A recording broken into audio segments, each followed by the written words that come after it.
como dizia o Oscar Wilde sobre o tema dessa noite, alguns levam a felicidade onde quer que vão, outros geram felicidade quando se vão. Por isso, eu vou e convido aqui ao palco o Mário Sérgio Cortella, Luiz Felipe Pondé e Leandro Carnal.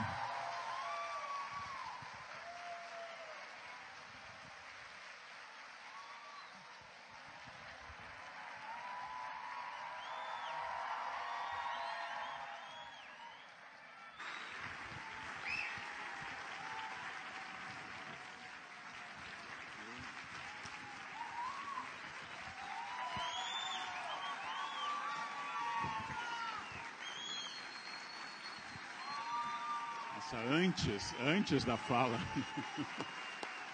Antes da fala. Bem.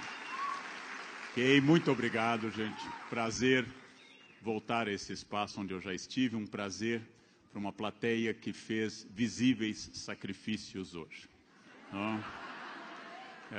Tem gente esperando aqui no Frei Caneca desde que ele era sacristão, desde o início da ideia.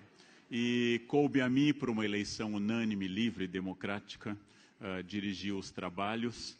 À direita de vocês, à minha esquerda, o professor Cortella, que todos conhecem, e o professor Pondé. Não deixa sua esposa ouvir.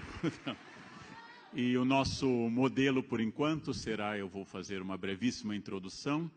O professor Cortella falará durante 15 exatos minutos sobre filosofia, felicidade, a sua concepção de felicidade. O professor Luiz Felipe Pondé falará logo em seguida o mesmo tema. Depois cada um de nós falará 10 minutos comentando a fala dos outros. Passada esta fase, nós passaremos a fazer perguntas uns aos outros. Então, esse é o modelo que nós temos hoje. E é um prazer estar aqui nos 15 anos da Planeta, que nos publica, que lança muitos livros, com muita competência, com muito profissionalismo, e resolveu comemorar seus 15 anos com um evento que é aquilo que a Planeta faz, que é divulgar cultura, divulgar conhecimento a todos nós. Então, hoje nós vamos falar de felicidade e, aparentemente, isso está repleto nesse espaço.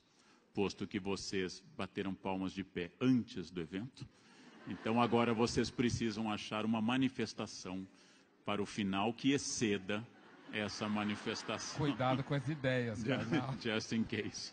Just in case. Isso é muito bom, isso é muito animador, isso abastece muito o nosso coração, abastece muito a vontade de continuar trabalhando, produzindo. Esse é o Brasil real, o Brasil que eu gosto, esse é o Brasil que vai, que assiste, que debate, e esse é o Brasil que me torna feliz. E essa felicidade, nós começamos com o professor Cortella, explicando durante os próximos 15 minutos seu conceito filosófico e pessoal de felicidade. Por favor, professor. Muito bem. 21 de maio de 1688, nasceu Alexander Pope, um dos maiores poetas de língua inglesa da história, um homem que é conhecido especialmente não só pela sua produção literária, mas porque fez a tradução mais conhecida em inglês da Ilíada e da Odisseia. Esse homem que aniversaria em 21 de maio é um homem que há 330 anos, ao aparecer, permitiu que nós fôssemos capazes de um nível mais denso de felicidade, não porque produziu poemas estupendos apenas, mas porque trouxe para aquilo que é o mundo mais moderno o que um dia sonharam os gregos antigos na sua história, na sua tradição. Mas do Pope eu gosto demais de uma frase, ele era extremamente satírico, que tem muito a ver com essa reflexão que nós aqui vamos fazer e também com aquilo que gostamos de escrever, né, no nosso dia a dia, seja nos livros que cada um de nós publica individualmente, seja em livros que já fizemos juntos e, portanto, há algo a ser meditado, especialmente quando se fala, né, sobre felicidade. Disse o Pope um dia que algumas pessoas nunca saberão tudo porque entendem tudo muito depressa. Algumas pessoas nunca saberão tudo porque entendem tudo muito depressa. Isso me lembra aquilo que um dia Guimarães Rosa produziu ao dizer: não convém fazer escândalo de começo, só aos poucos que o escuro é claro. Que é um sinal de inteligência imensa de alguém que conseguiu observar a vida e olhar um pouco o que significa existir. Não convém fazer escândalo de começo, só aos poucos que o escuro é claro.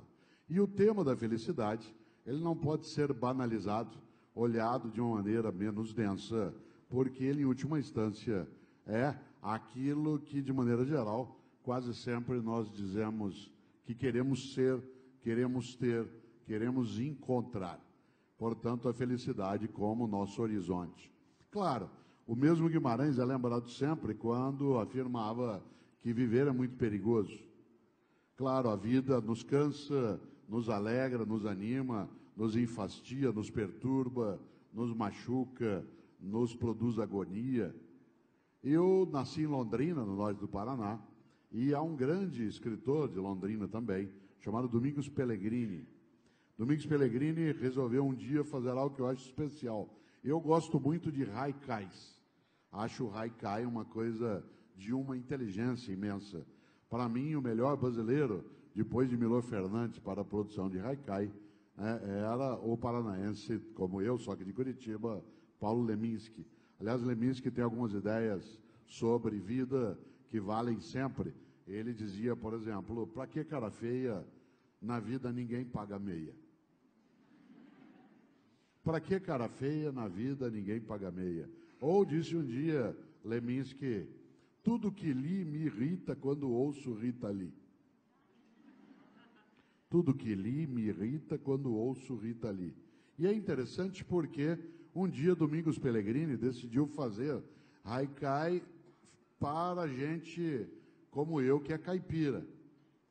E ele até tem um livrinho chamado, Pondé Carnal, chamado Haikaipiras, que é só de haikais que quem é do interior entende bem e quem não é entende do mesmo jeito.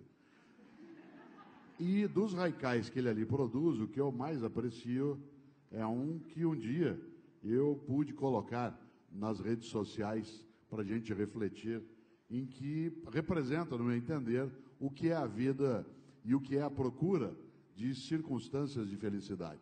Escreveu Domingos Pellegrini: nunca acaba. Quanto mais eu cato, mais cai goiaba. Nunca acaba. Quanto mais eu cato, mais cai goiaba. Isto é, uma vida que parece não ter cessação, uma vida que não dá trégua. E é claro, eu aprecio imensamente histórias em quadrinhos. E há uma antiga do Frank e Ernest, que durante anos foi publicado e ainda é em vários jornais, e tem um quadrinho que eu acho magnífico, que é só uma cena. Um psicanalista atrás de uma mesa daquelas de psicanalistas, talvez um psiquiatra mais até do que um psicanalista, e no fundo vários diplomas, uma imagem do Freud, na frente o paciente, que é o Frank, dizendo a ele: sabe o que é, doutor? Eu não quero fugir da vida, eu só quero que ela me deixe em paz um pouquinho. Essa ideia de paz, isto é, de situações em que você percebe que a vida, ela pode exuberar, ela pode fazer sentido, ela pode ser fruída sem ser, de fato, um encargo. É algo que no nosso horizonte a gente lida, talvez, com a ideia de felicidade.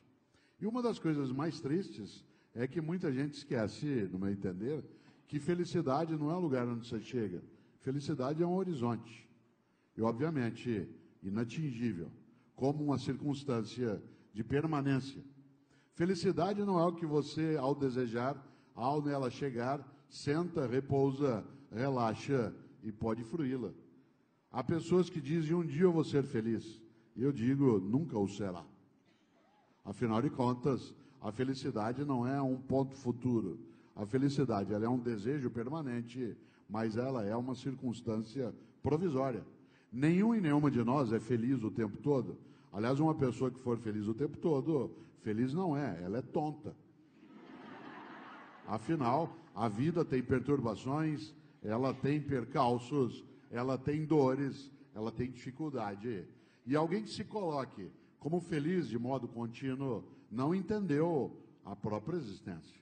Nesse sentido, talvez ela esteja privada, essa pessoa, de sanidade. Afinal, uma pessoa que ao menos seja minimamente mentalmente sadia, sabe que não pode ser feliz o tempo todo, porque a vida não oferece só essa condição. No entanto, se a felicidade não é algo contínuo, ela, no meu entender, ela é uma vibração intensa da vida. É quando você sente a vida vibrar em você. E essa vibração, que não se confunde com mera euforia. Por exemplo, há substâncias artificiais que produzem em nós euforia. Substâncias que podem ser ingeridas, como álcool ou como outras formas de fármacos, que você chega num estado eufórico. Mas a euforia não coincide com a felicidade. A felicidade, ela é, no meu entender, um momento de vibração intensa da vida, no qual você se coloca, inclusive com a compreensão de que naquele momento você podia morrer. Isto é, que já tinha valido. Interessante que quando se fala de alguma coisa, a gente diz, valeu a pena. Quando hoje nós terminarmos aqui, algumas pessoas talvez tenham essa reflexão. Eu fiquei algumas horas parado, fiquei aguardando para conseguir, né, uma entrada, mas valeu a pena. É interessante porque como a vida nos coloca uma série imensa de penas, mas ela não faz só isso. Há situações em que você, com todas as penalizações que a vida nos apresenta, você percebe que há momentos nessa vida em que a vida vale tanto que você poderia deixar de existir naquele momento. Para mim, essa é a medida do que eu considero a vibração intensa. O momento em que a vida é tão exuberante que eu poderia morrer por não tê-la desperdiçado, apenas por ter vivido aquela circunstância. Coisa curiosa, a felicidade, ela é um episódio eventual. No meu entender, a felicidade é uma ocorrência, ela não é um estado contínuo. Aliás, nós só podemos ser felizes porque não o somos de modo contínuo. Uma parte das coisas por nós apreciada só o é porque ela se ausenta. Por exemplo, é bom demais que você possa beber água quando você está com sede. A água fica muito mais apreciável quando você está com sede. No entanto, tomar 8 copos de água para fazer um ultrassom de vias urinárias não tem o mesmo sentido.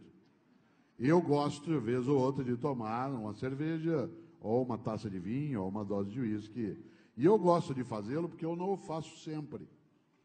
Uma pessoa que tem dependência em relação ao álcool, ela não aproveita o álcool, ela tem uma necessidade. Alguém que é, por exemplo, dependente de algo, não tem fruição naquilo. Nesse sentido, a capacidade de aproveitar os momentos em que a vida, com intensidade em mim, vibra, a ponto de eu poder dizer, já estava bom assim, daria para parar por aqui, está ligada à própria ausência dessa situação no mais do tempo. É muito bom ter apetite, é muito bom ter vontade de encontrar alguém, é muito bom ter saudade, porque isso permite que você, ao vivenciar a ausência, possa fruir o encontro. Nesse sentido, eu quero lembrar algo que a gente não pode, no meu entender, deixar de lado. A felicidade vai sim aos trancos e barrancos, ela, sem dúvida, não é um estado, como eu dizia, contínuo, ela não vem sempre, mas vem de vez em quando. E quando ela vier, afague, cuide, acaricie, porque ela se vai. Mas ela volta. Mas ela se vai de novo. Há pessoas que prestam tanta atenção na partida e na despedida dos momentos felizes, que quando ela está, não são capazes de afagá-los, de cuidá-los desses momentos. Nessa hora, lembro, a felicidade é uma ocorrência. essa ocorrência ela é eventual. Há momentos de felicidade que a gente só pode, como eu dizia, fruir com intensidade, que a gente sabe que ele é transitório. E ainda bem que transitório é, porque se não fosse, eu não conseguiria aproveitá-lo como aproveito. Por exemplo, uma circunstância como essa, em que nós, que já conversamos outras vezes, em outras situações, e somos amigos, é muito bom estar aqui. É ótimo estar com um Pondé e Karnal. É bom demais participar desta reflexão. E é muito bom porque a gente não faz isso sempre. É muito bom porque nós não estamos juntos todo dia, o tempo todo. E nem temos de ficar conversando de modo contínuo, mesmo que eu aprecie conversar com ambos. Mas tê-los à minha volta, de modo presente e contínuo, seria algo infeliz. No entanto, isso não é ofensivo, ou eu não quero que seja. Agora já era, já foi. É uma maneira de caricaturizar, mais do que caricaturar, caricaturizar aquilo que é a nossa circunstância e que o episódio do momento da vida que vibra é o episódio que você precisa dele cuidar. Insisto, ele não vem sempre e não fica de modo contínuo, mas vem vez ou outra. Quando vem? Em algumas situações. E eu quero usar os meus 4 minutos finais, nesses 15, para pensar algo. Por exemplo, uma das minhas netas mora em Florianópolis. Ela se chama Ana Luísa, ela tem 5 anos e ela gosta muito de vestidos. Florianópolis é uma cidade em que você usa roupa mais leve e ela, um dia, e eu gosto de lembrar isso, ela gosta muito de vestidos que sejam de alcinha e sejam floridos. E um dia, eu que moro em São Paulo, passava, né, por um shopping, vi um vestido que era belíssimo do jeito que ela gosta. Mais do que apenas gostar, havia um custo bom para ele.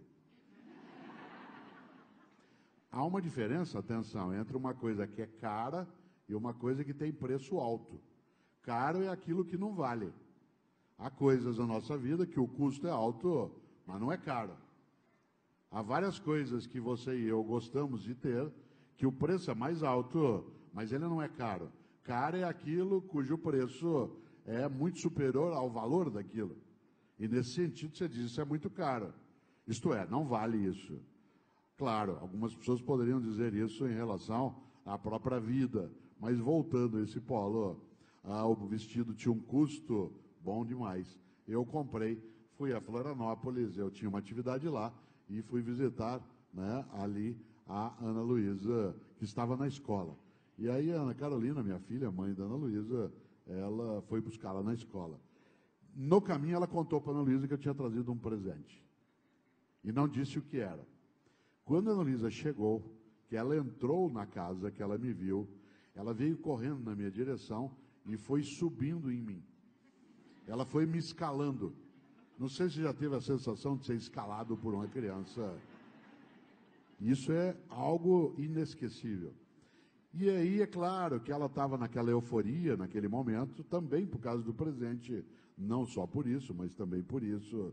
E aí eu abri a caixa. Quando ela viu o vestido, que era azul, com umas flores brancas, ela começou a gritar, começou a correr pela casa, para lá e para cá. Começou a tirar a roupa da escola, tirou o tênis, a meia, tirou a blusa, a calça, a calcinha e ficou pelada pela casa, correndo. E uma hora ela foi, pôs o vestido, parou na minha frente com aquele vestido e fez assim. Naquela hora eu podia morrer. Eu não queria, mas eu podia. Por que que eu gosto disso? Porque não é sempre. Mas é. E quando é? No abraço, na conversa, no resultado, no livro, num teatro lotado. Eu sei que não será sempre assim. Eu sei que não é sempre assim. Mas quando é, que seja de maneira densa, profunda, do qual consiga ter saudade. E por isso, aí eu fecho A felicidade é um desejo permanente, mas é uma ocorrência eventual. Por isso, nesse momento, estando aqui com os dois, eu estou feliz. Mas, para durar...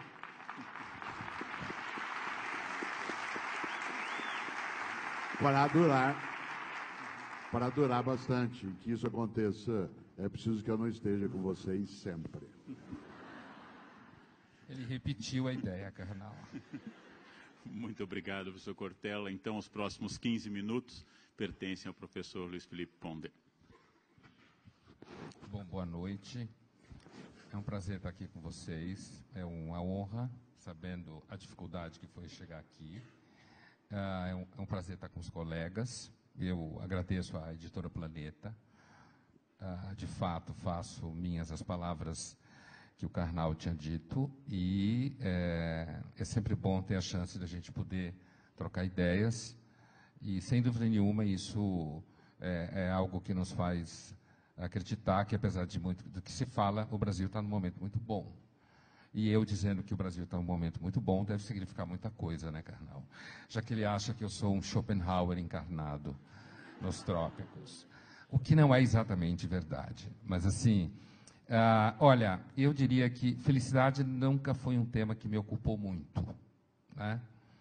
Quando o tema foi proposto, e eu pensei, não é um tema que, assim, que eu pense filosoficamente, não é uma coisa que me ocupa muito, e na vida do dia a dia. Então eu me pus a pensar sobre o assunto, porque a gente ia conversar sobre isso, e eu vou seguir um pouco a rota, um pouco digamos assim, a inspiração que o próprio Karnal fez quando ele disse que a gente ia dizer o que era felicidade para nós, né? Então, claro, munido de um repertório filosófico, literário, tanto que eu conheço e assimilei, mas eu vou estar falando para vocês aqui algumas características ou algumas virtudes que me parecem importantes para a gente chegar a alguma forma de felicidade, que eu não vou ousar definir exatamente o que é, mas espero que fique claro o que eu penso de felicidade. A primeira, eu diria que eu acho que existem algumas qualidades ou algumas características que podem fazer com que a gente tenha, digamos, uma vida feliz, né? E vou encerrar os meus 15 minutos falando um pouco sobre a relação entre felicidade e os mais jovens, pessoas que estão aí pelos 20 anos e tal, a partir de algumas pesquisas que me deixam bastante preocupado, inclusive porque lido com jovens quase todos os dias em sala de aula há 22 anos. A primeira imagem que eu associo à felicidade é uma história que vem do comentário rabínico à criação, né? Que é da tradição rabínica judaica, os chamados midrashim, os comentários, em que se conta que um dia Deus, quando criou o mundo, e aí ele ia criar o homem e a mulher, e como é um Deus judeu, então ele tinha um parlamento com ele, porque vocês sabem que o judeu não consegue pensar nada se não tiver alguém com quem brigar, certo? Então, por isso que se fala 2 judeus, 3 ideias, né? E aí ele chama o seu parlamento e debate. Devo criar o homem e a mulher? Não devo? E aí vem a justiça e diz, vou fazer uma versão curta da história, a justiça vem e diz assim, não crie não. Não crie não, porque o homem e a mulher, eles vão dar muita dor de cabeça. Eles vão romper com você, eles não vão te obedecer, eles vão fazer muito trabalho, criar muito trabalho, não crie. Aí Deus chama uma outra membra do seu parlamento, que é a Misericórdia, e pergunta, e aí, Misericórdia, eu devo criar o homem e a mulher? E aí a Misericórdia diz, deve. É verdade que eles vão criar muito problema para vocês, para você, né? Bem, no começo a Bíblia é quase plural, para você. Mas vai ter alguns momentos em que eles vão deixar você tão feliz com o que você fez, tendo criado eles, que vale a pena. Aí Deus pega a Misericórdia, pega ela nas mãos e diz, eu vou fazer o que você disse. Mas pega ela, joga ela no chão, estilhaça ela em milhares de pedaços, joga ela sobre a criação e diz: eu vou criar o homem e a mulher.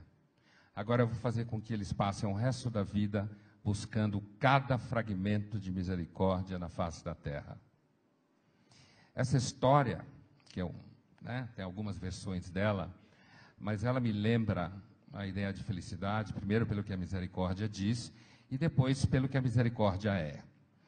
Eu acho que é impossível você ser feliz se você não experimentar a misericórdia. Se você não experimentar a possibilidade de perdoar pessoas, e se você não experimentar a possibilidade de ser perdoado por pessoas. Portanto, não é possível a felicidade se você não tiver consciência de que você tem culpa de muita coisa e de que você faz muita coisa errada. Daí nasce uma das críticas mais comuns que eu faço nos meus textos, na Folha, livros, nos meus livros e no canal do YouTube, em toda parte, que é muito comum, as críticas que eu faço àquilo que eu chamo hoje em dia das pessoas que se acham do bem. Porque eu acho que uma pessoa que se acha do bem e não reconhece em si nada de mal, ela provavelmente deve ser uma pessoa profundamente infeliz, porque ela não precisa de misericórdia, ela não precisa de perdão. Só quando você sabe o quão você é capaz de não ter controle sobre sua vida, de quão você pode meter os pés pelas mãos, do quão você pode fazer coisas que os outros não acham certo, é que você pode, de fato, experimentar a vida na sua matriz mais pura, que é um certo patos.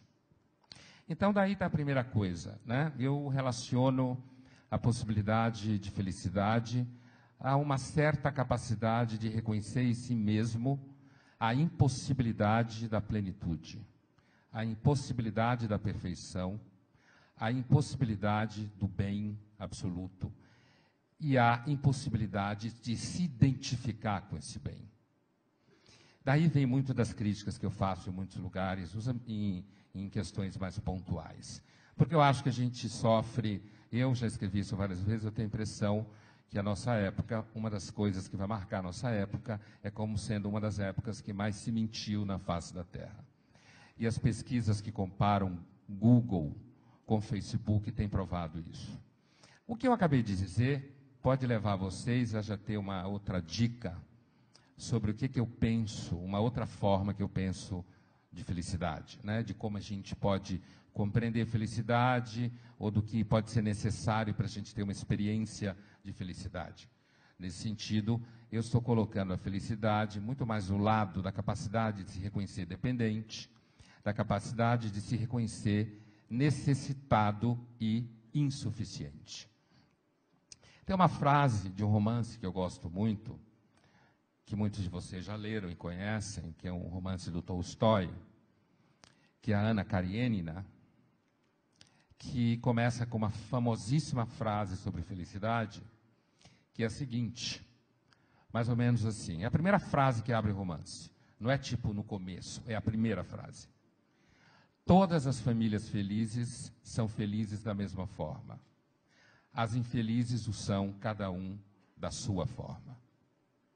Essa frase do Tolstói, quem conhece a história, sabe que a história é a história de uma mulher adúltera, que trai o seu marido porque se apaixona perdidamente pelo conde Vronsky e acaba pulando embaixo do trem. Dei spoiler. Mas ler Ana Karenina não é uma coisa que você lê para saber o final. Né? Você lê Ana Karenina para saber quem você é, do que você é capaz, como qualquer clássico. Né? Eu lembro disso porque, assim, nessa aí vai um outro entendimento meu. Eu vou apresentar para vocês, basicamente, 3 entendimentos. Já apresentei um, que é relacionado ao tema da misericórdia, da insuficiência e do reconhecimento que a gente tem de perceber as nossas falhas. Pessoas perfeitas devem ser profundamente infelizes. Essa segunda, que eu citei a abertura do Ana Karenina, o Tolstói tem uma compreensão de felicidade, o que ele está descrevendo do romance, como alguma coisa que você atinge a partir de uma estrutura social de repressão do desejo. Portanto, para você ser feliz de acordo com a norma da civilização, você deve ser, no mínimo, monótono. Você deve ser alguém que está inserido dentro de uma regra em que o desejo está completamente contido a partir de certas obrigações. Essas obrigações estão relacionadas à sua família, de origem, a família que você vai construir, os filhos, o marido, a mulher, todo mundo que dá à sua volta, os amigos, a sociedade, ou seja, o que você tem que cumprir. O Tolstói tinha uma compreensão extremamente pessimista de natureza humana, que não cabe aqui entrar nela, terrível sobre o desejo, em momentos em que ele quase se aproxima de entendimentos em que a melhor coisa que devia acontecer com o mundo, com a espécie humana, melhor dizendo, era parar de reproduzir. Ele flerta com essa ideia, né? Mas o que eu quero pontuar aqui, essa fala do Tolstói, ainda que ele não esteja próximo na totalidade do seu entendimento, me lembra um outro autor que também é muito importante na minha formação, estou fazendo referências à Bíblia, é importante na minha formação, né? A literatura russa é muito importante na minha formação, e o Freud. Todo mundo conhece a famosa frase do Freud no Mal-Estar na Civilização, que eu acho um texto fundacional para se entender a modernidade, em que ele diz: às vezes a gente tem a impressão que a felicidade humana não faz parte dos planos da criação. Aparentemente, a criação não planejou a felicidade humana. Por quê? Porque a gente está sempre tropeçando no desejo. A gente está sempre perdendo o controle sobre o que a gente quer, e o desejo é sempre algo que pode levar você a momentos de enorme felicidade e a momentos de enorme tristeza. Coisas que eu acho que estão lado a lado. E aí, no caminho da minha apresentação, pode ficar um pouco claro o que eu vou dizer no final, como eu entendo da forma mais pessoal a ideia de felicidade. Então, o Tolstói e o Freud aqui estão dialogando no sentido, apesar de que os dois não concordam, Freud nunca achou que a humanidade devia parar de se reproduzir, no sentido de que a normalidade da civilização está baseada na repressão do desejo. Eu não estou entrando em detalhes sofisticados sobre conceitos, fazendo diferença entre desejo, libido, pulsão, seja o que for, no âmbito da teoria freudiana. Mas a norma social, aquilo que faz você mais ou menos feliz, faz você mais ou menos normal, mas faz você sempre tendo um certo mal-estar, é o fato de que para você conseguir conviver em sociedade, você tem que reprimir certos desejos que nascem em você, que brotam em você, porque você é um ser desejante. E aí a noção de civilizado e amadurecido é mais ou menos a ideia de que você é capaz de lidar com os sustos que a vida lhe apresenta, quando de repente você se vê diante de uma situação em que você diz: eu sempre esperei por isso. E saber que você talvez tenha que abrir mão disso. Nesse sentido do Tolstói e do Freud, a felicidade, então, ela é, no sentido sociológico, digamos assim, algo fruto da normatividade, da vida em sociedade, do respeito a regras e de um certo resto de constante insatisfação. Por último, eu diria que eu acho uma outra forma que me ilumina um pouco, pensando a partir dessa questão da felicidade, é que me parece que uma das coisas mais importantes para se ter momentos em que você sinta a vida leve, que você tem a impressão que as coisas que você faz estão boas, quando você encontra sentido na vida. Quando você encontra sentido no que você faz, quando você encontra sentido nas pessoas com quem você está. E eu não acredito que o sentido cai do céu, eu acho que o sentido é arrancado das pedras. Então, isso significa trabalho, esforço, perenidade, resiliência e tudo mais. Dado esses três sentidos, né, essas três formas, felicidade a partir de uma certa apreensão da necessidade de misericórdia e da dificuldade que isso implica, a relação entre felicidade e normatividade social produzindo um resto de mal-estar constante que não teria solução, né? E por último, a ideia de que felicidade está associada a sentido na vida, eu completarei a minha fala dizendo o seguinte: ao ficar vasculhando cá, pensando, afinal de contas, eu que nunca pensei filosoficamente, de fato, nunca foi um tema que eu tenha me preocupado sistematicamente, eu quero dizer, estou falando do ponto de vista profissional. Ele aparece aqui e ali por conta de que ele está associado a várias outras coisas. E eu lembro, por exemplo, eu, como muita gente sabe, eu era fadado a ser médico, né? Família de médicos, agora filho médico, adorava biologia, era bom aluno, passei em medicina muito fácil, o curso era tranquilo, mas eu sentia uma coisa que era assim, eu não estava afim de hospital, achava o papo dos médicos me dava um sono, coisa e tal. E então, num dado momento, eu chutei o balde, depois de um certo processo, e resolvi ser filósofo, ou seja, eu apostei numa profissão que tinha tudo para dar errado, né? E olha só o que aconteceu, né? Mas, então eu fiquei pensando, e eu cheguei à seguinte conclusão. No fundo, para mim, a noção de felicidade que mais me impacta e que mais faz sentido para mim é uma certa concepção romântica de felicidade. No sentido de que eu suspeito, né, que felicidade para mim tem a ver com a experiência da autenticidade, de você ser capaz de viver aquilo que você sente desejo de viver, que você é capaz de lidar com as tensões que essa busca causa, que esses encontros causam, e que, portanto, não haveria, me parece, para mim, a possibilidade da experiência de felicidade fora da autenticidade. Para mim, pessoalmente, não haveria a possibilidade de experimentar a felicidade fora da autenticidade. Quando eu olho o meu percurso até aqui, o meu percurso parece me reforçar essa ideia.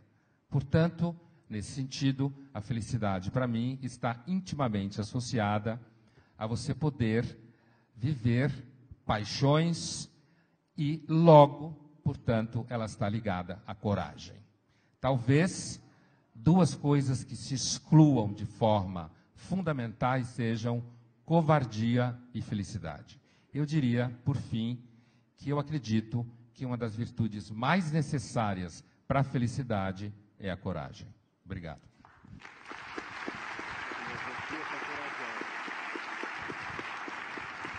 Bom marketing. Muito obrigado. Responder é uma alegria estar entre duas pessoas inteligentes, ouvindo. Amo dar aula, faço isso há 36 anos, mas a minha vocação de fato é de aluno. Eu adorei ficar sentado aprendendo até porque é mais fácil do que dar aula. É mais prazeroso para mim, inclusive. Quando eu era muito jovem, eu era muito religioso, venho de uma família religiosa. Eu era muito jovem e supunha naquela época que a felicidade estava na imitação de determinado modelo, que era a biografia de Jesus. Estava sintetizada nos capítulos 5, 6 e 7 de Mateus, Sermão da Montanha, especialmente na ideia de desapego, na ideia de olhai os lírios do campo, olhai as aves do céu, não tecem nem fiam, no entretanto nem Salomão, em toda a sua glória, se vestiu como um deles. Nesta fase que eu não precisava produzir bens e era sustentado pelos pais, eu era muito desapegado dos bens. É muito fácil eu ser hippie com mesada. Eu sempre entendi que essa generosidade, ela nascia de uma família de classe média, interiorana, estável, e que isso dava felicidade num mundo no qual as coisas não tinham grandes contradições. Escola muito fechada, muito católica, a mesma família, de casa para a escola, sempre todos estudaram lá, os professores, meu pai deu aula de latim na mesma escola, e tudo isso era tranquilo. A fé era uma experiência estética, descrevi isso há pouco, no final da tarde, quando eu tocava na capela e a luz do vitral azul entrava, eu tocava uma música de uma oração atribuída a São Bernardo, e aquilo era Deus, o belo, o bom, o ético. A felicidade, voltava super feliz para casa. Nem um minuto me passava pela cabeça que uma parte da minha pátria estava nos porões sendo torturada. Não me passava isso pela cabeça aos 8, 9 ou 10 anos. E tudo era feliz e muito bom. E essa religiosidade me levou longe, a estudar muito, inclusive, a ser jesuíta. Por vários motivos, esse modelo de felicidade na imitação de Cristo, esse modelo de felicidade na entrega a um modelo religioso, esse modelo foi entrando em certo paradoxo, não muito claro, em nenhum momento muito objetivo. E eu resgatei um outro modelo que me acompanhava desde a infância, talvez por projeção com a função do meu pai, advogado e professor, que era estudar muito. Encontrar a felicidade nos livros e a resposta nos grandes autores. Estudar grandes filósofos, estudar as meditações de Marco Aurélio, estudar a Carta sobre a Felicidade, de Epicuro, Carta a Meneceu, estudar as grandes obras como as Confissões de Agostinho, estudar as reflexões éticas de Spinoza.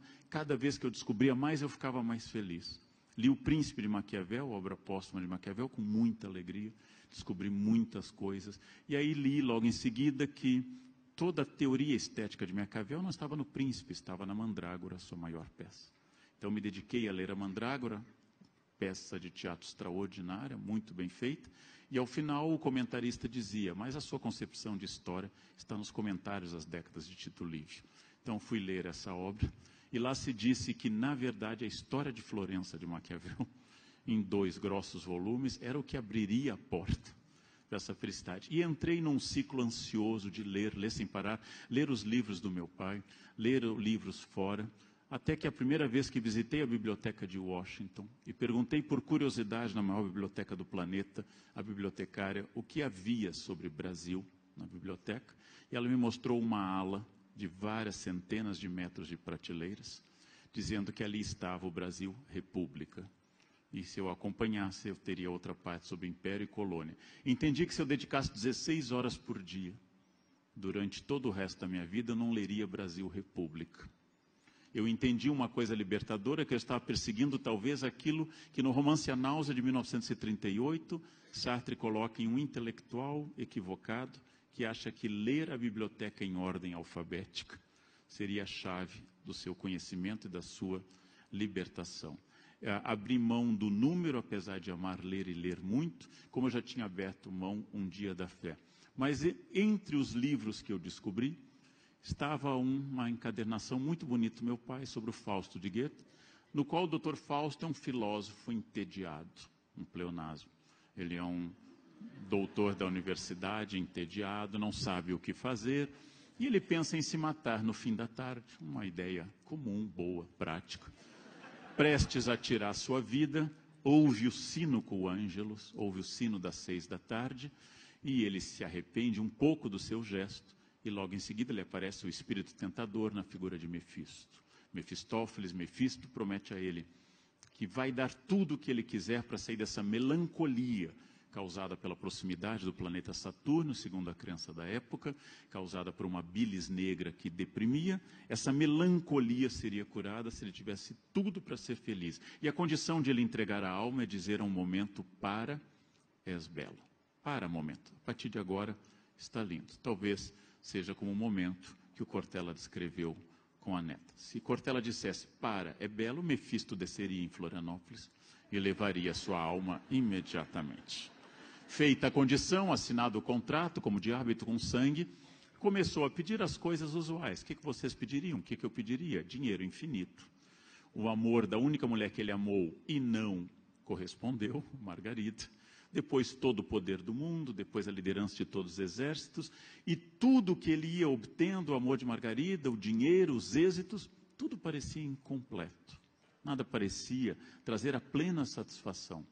Então, andando pela praia e vendo um terreno inculto, decidiu aplicar-se a tornar aquele terreno agriculturável. Contratou pessoas e, ao longo dos próximos anos, passou a tornar agriculturável uma terra estéril à beira-mar.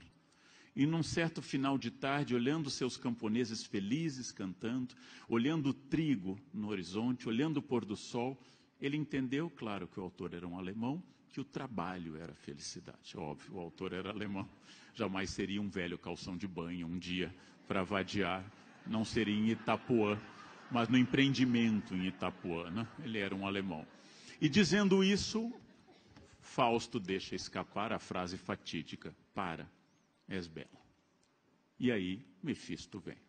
Né? Está cumprido o contrato. conseguir de indicar o caminho pleno da felicidade, que é o trabalho árduo e constante. Mefisto vai levar, Fausto cumpre o contrato, se entrega, mas eis que Deus manda seus anjos e dizem, um homem que trabalhou a vida inteira não pode ser condenado. E aí Fausto é levado para o paraíso. Este é um final infeliz, porque Deus quebra a regra do jogo, viola o contrato, vai no tapetão e tira Fausto dessa ideia. Essa parte final me desagradou por já não ser mais religioso. Mas, mais uma vez, a ideia faustiana, a ideia de que a felicidade está na transformação do mundo, que a gente chama de mundo fáustico, a ideia de que eu posso transformar o mundo, hoje traduzida como empreendedorismo. Ou seja, você tem que encarnar dentro de si a capacidade da transformação do mundo, ironizada em uma série brilhante que eu vi há pouco, 3%. Se você for empenhado no processo seletivo, você chegará ao paraíso, tudo depende de você, você é o pai da sua qualidade, do seu esforço. Essa internalização da culpa que a igreja tentou por séculos, o capitalismo, enfim, conseguiu. A culpa está em você. Não é do demônio, nem do pecado original, é da falta de esforço. É da falta de esforço. Esse é brilhante como sistema, significa, segundo Foucault, uma espécie de panóptico, de um ponto em que eu posso vigiar tudo, principalmente a mim mesmo. E, naturalmente, ao longo da longa vida profissional que eu tive, dando aula, tendo muito prazer naquilo que eu fazia, publicando meu primeiro livro em 1992, vindo a São Paulo, adquirindo o título na pós, começando dando aulas em lugares menos brilhantes, depois dando aula na PUC, depois dando aula em lugares mais destacados, e, por fim, entrando na Unicamp, e várias vezes eu pensei, esse é o momento. Cheguei na Unicamp, Universidade Média 7 em História, apogeu para a carreira de um historiador, é o momento de parar. É o momento que eu já cheguei na reta, que naturalmente tem ainda quilômetros pela frente, mas é um momento de felicidade. Publiquei mais livros, comecei a ficar lentamente conhecido, e esse processo de exposição pública só aumentou. Mas, naturalmente, como lembraram os dois que me antecederam, a vida é uma conspiração contra essas coisas. Lentamente também fui percebendo que nem tudo que eu conquistava e nem tudo que eu atingia era plenamente feliz. E ficava refletindo, especialmente na obra que eu tive durante tanto tempo de ler, traduzir e interpretar o Hamlet, que eu não tinha a experiência do Hamlet. Em 2010 eu adquiri a experiência do Hamlet ficando órfão. Pela primeira vez eu entendi o Hamlet. O que é a perda do pai, que significa a perda, em primeiro lugar, de uma referência da geração anterior, e significa que você envelhece brutalmente. A perda dos pais nos envelhece mais do que qualquer outra coisa. Entendi, acima de tudo, ao perder meu pai, sempre comparando com Hamlet, entendi, acima de tudo, que a perda do meu pai lançava, ao contrário do que eu pensava, uma dor imensa, mas uma luz regressa sobre os anos que eu estive com ele. A perda de alguém que você ama, que é a dor, no vetor contrário ao amor, ou seja, quanto mais amor, mais existe essa dor. Esse luto iluminou a minha felicidade com o meu pai. Esse luto iluminou as dezenas, centenas de horas com ele me ensinando francês, latim, inglês. Esse luto iluminou esses momentos. Esse luto iluminou muitos momentos. E eu passei a entender que um dos sentidos da morte era exatamente iluminar a vida. Porque agora que eu sabia que as pessoas não eram imortais, e só descobrimos isso perdendo pai e mãe, agora que eu sabia que as pessoas não eram imortais, tratava-se de aproveitar as pessoas que eu ainda tivesse junto a mim. A perda da minha mãe ano passado reforçou esse processo, e cada vez mais eu senti que todas as vezes que eu perdi algo, que eu perdi a saúde, que segundo Schopenhauer é só na dor que eu crio consciência. Se eu perdi a saúde, se eu perdi alguma coisa que eu gostava, se eu perdi o amor, se eu perdi qualquer coisa, eu de fato só consigo ser feliz no momento que eu tenho consciência dessa perda.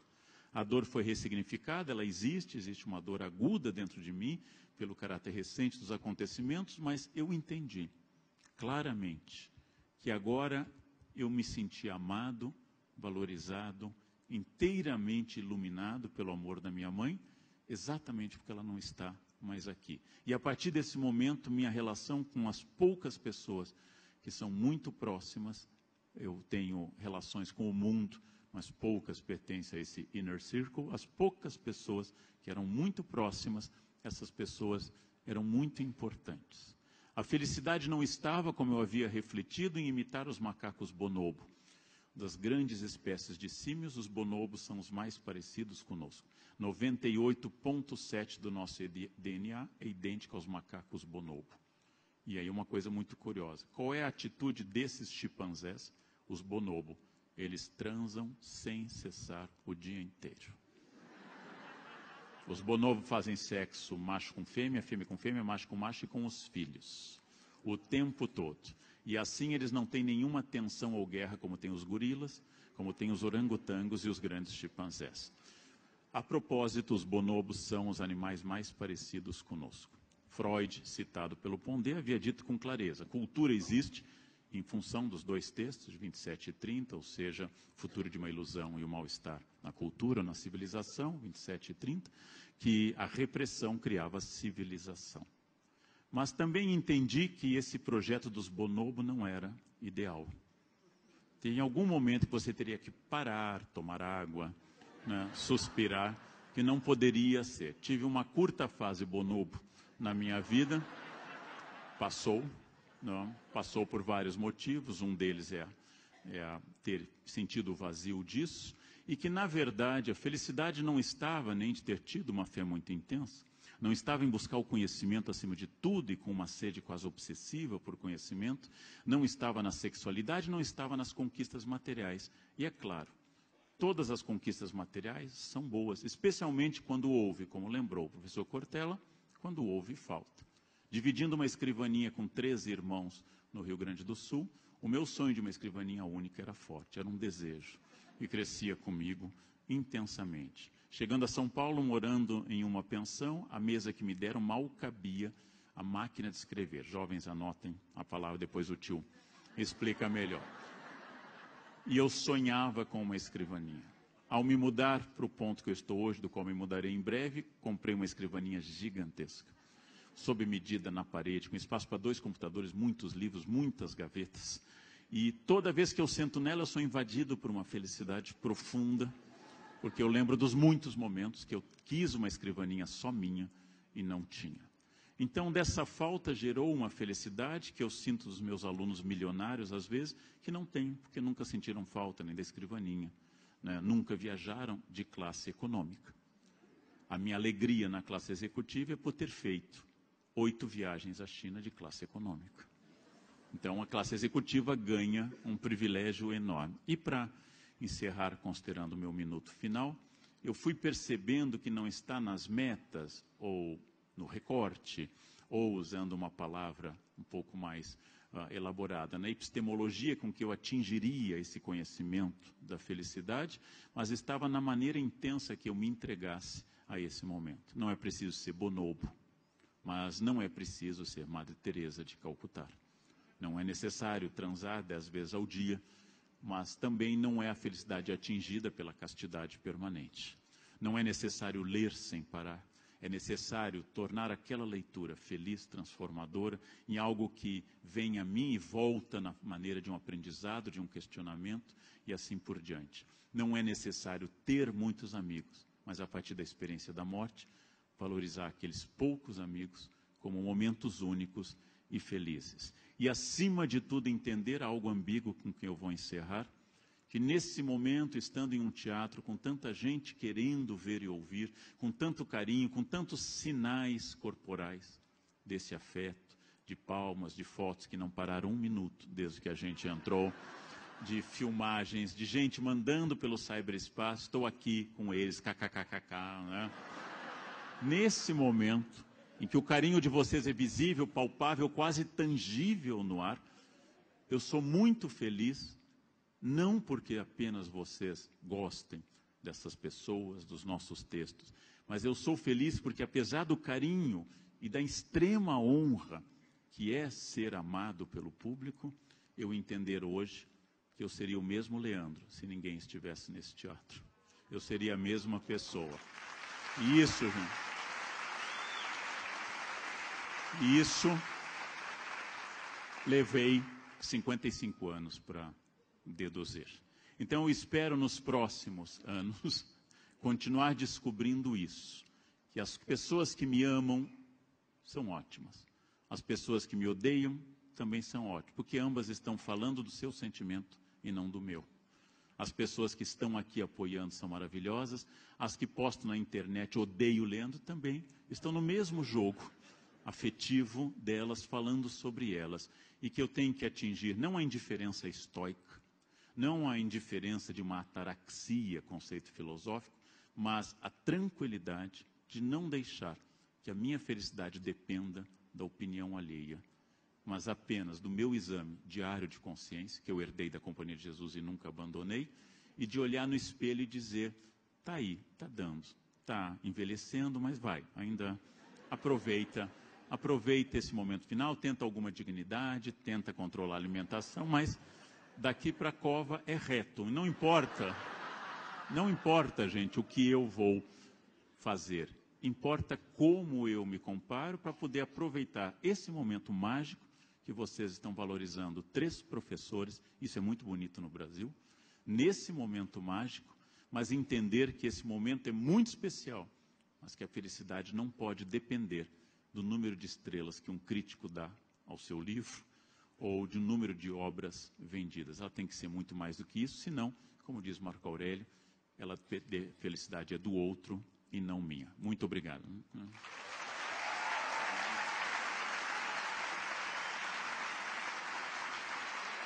Obrigado.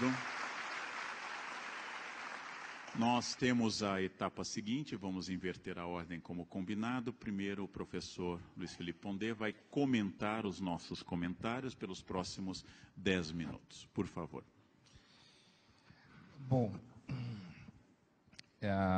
eu vou pontuar algumas coisas nas falas dos colegas aqui que acho que valeria a pena, possivelmente, o debate posterior, né?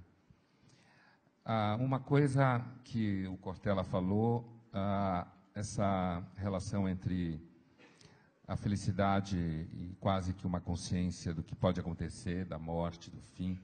A sua cena com a sua neta lembrou uma cena, uma fala de um filósofo nos anos 90, quando eu começava, então, a minha carreira em escrever para jornal, na época para o Estadão, Caderno de Cultura, 94 mais ou menos.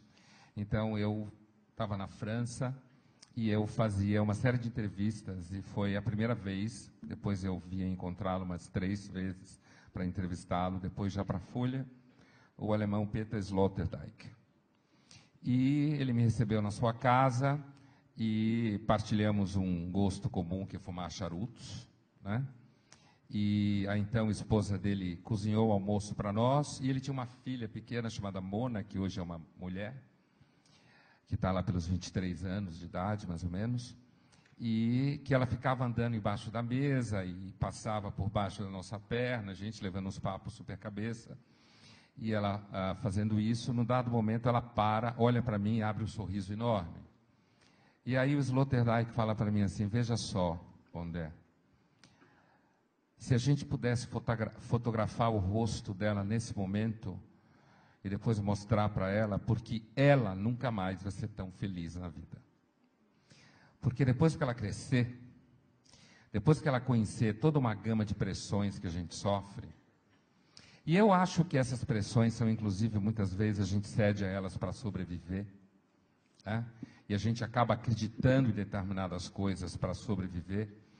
Essa fala do Sloterdijk, que eu nunca esqueci, a tua fala sobre a tua neta me lembrou isso, que é essa questão de uma criança, na época ela estava lá pelos seus 2, 3 anos de idade, que aquela felicidade toda estava sentada numa experiência de espontaneidade com a vida que depois você perde. E aí começa de fato o desafio, né? E que nós adultos em alguns momentos temos esse tipo de felicidade, né? Eu entendo, reconheço o que você fala. Então, há algo da felicidade, sem dúvida nenhuma, que está associada a esses momentos que são quase momentos epifânicos, né? Com relação ao que o Karnal dizia, eu acho que tem uma coisa que me parece também importante. Primeiro, a questão do capitalismo, que você fala da culpa, né? A gente sabe que, na realidade, apesar de que os judeus são famosos pelo capitalismo, muitos sociólogos acham que o capitalismo é, na verdade, na forma que ele existe, uma invenção protestante, né? E, portanto, a culpa e a ideia de que se você não tem sucesso, você, na verdade, é ruim, ela já vem daí. E com isso eu não quero liberar o capitalismo, porque eu acho que o capitalismo produz uma série de problemas. O capitalismo produz o esmagamento do sujeito, uma neurose de produtividade. O capitalismo obriga você a ser eficaz, né? Na mesma medida que o capitalismo arrancou um tanto de pessoas da pobreza que ninguém nunca viu antes. E a outra coisa que eu acho importante no que você fala sobre o capitalismo ter conseguido causar a culpa total do sujeito, coisa que o cristianismo não conseguiu durante séculos, é porque o capitalismo ele é de tal forma quase incontrolável que você pode, inclusive, fazer toda uma indústria para a destruição do capitalismo e ficar rico dentro dele. Quer dizer, o capitalismo, ele reconhece e ele agrega valor, mesmo quando você o critica, fala mal, quer destruí-lo, considera ele algo que de alguma forma faz mal para as pessoas e de alguma forma faz mesmo.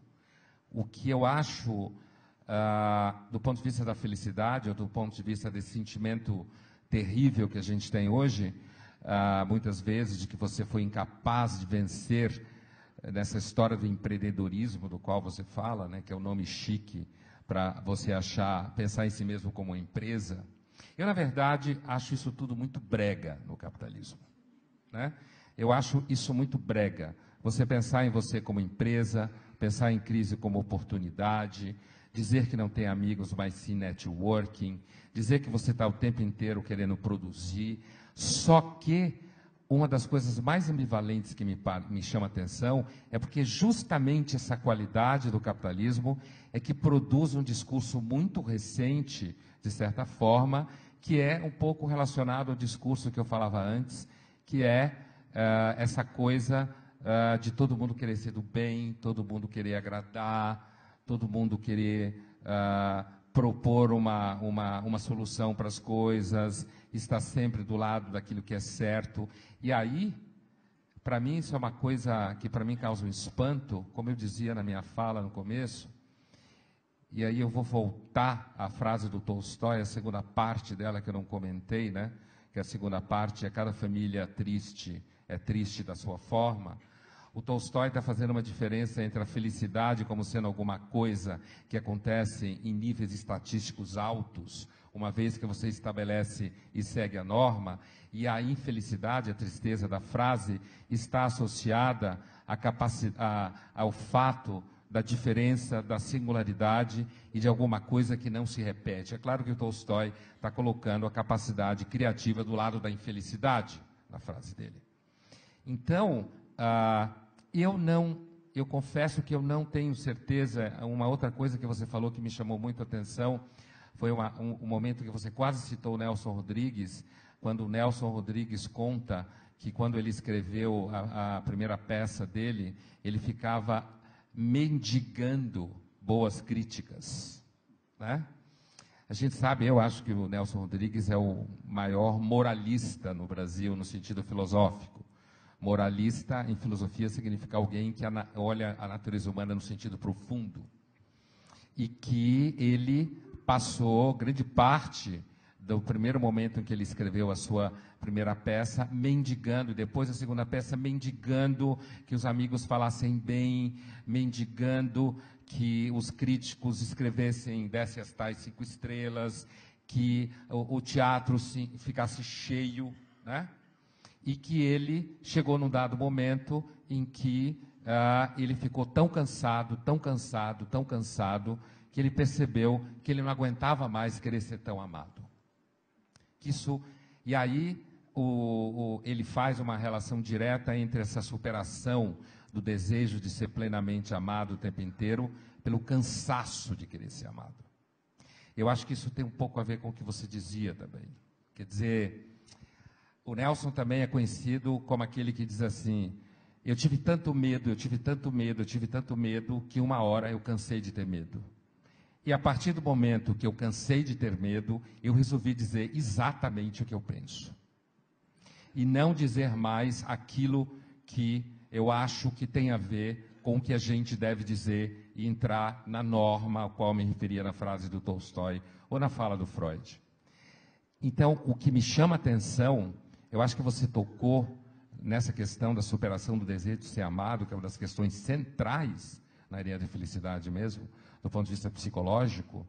Me lembra a fala do Nelson, porque na fala do Nelson aparece de forma muito clara que não é que ele simplesmente perdeu o medo, ele cansou de ter medo. E o cansaço é que libertou ele da busca incessante de não ter medo. Então, às vezes, eu acho que a gente pode chegar em virtude, a ideia de que você se referiu como não precisar de ser reconhecido ou ser amado para ser quem é. Eu acho que, às vezes, a gente chega numa virtude como essa, muito mais pelo cansaço, do que por alguma coisa que alguém poderia chamar de positivo. Eu, na verdade, não acredito que a gente chegue numa condição como essa por conta de uma evolução espiritual ou psicológica. Eu acho que a gente pode chegar numa situação como essa, na verdade, através da percepção do cansaço que é querer ser amado o tempo inteiro, o cansaço que é querer satisfazer o tempo inteiro, o cansaço que é querer ser visto e reconhecido o tempo inteiro.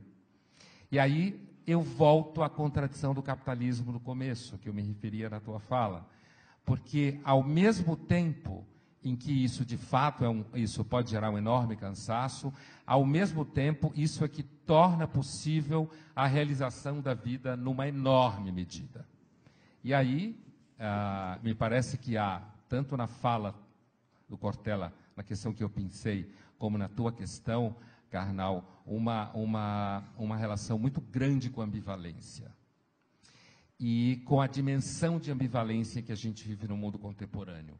E eu já escrevi várias vezes, eu às vezes tenho um medo de que o mundo contemporâneo, inclusive por conta do capitalismo, porque o capitalismo precisa de pessoas felizes, precisa de pessoas que acreditem nas coisas. A pior coisa que pode existir é um empresário deprimido. Deprimidos vão ser filósofos, historiadores, poetas, né? Empresário não pode ser deprimido. Então, o capitalismo ele empurra você para ser feliz ou, pelo menos, projetar a ideia de felicidade, né? Mas me parece que um dos grandes riscos que o capitalismo está a ponto de produzir no mundo contemporâneo é a gente simplesmente capitular da condição amadurecida, capitular do contato com aquilo que o Nelson Rodrigues se referia e simplesmente abraçar a ideia de que, de fato, é possível se produzir uma felicidade que não seja atormentada continuamente pelo fracasso dela. Obrigado.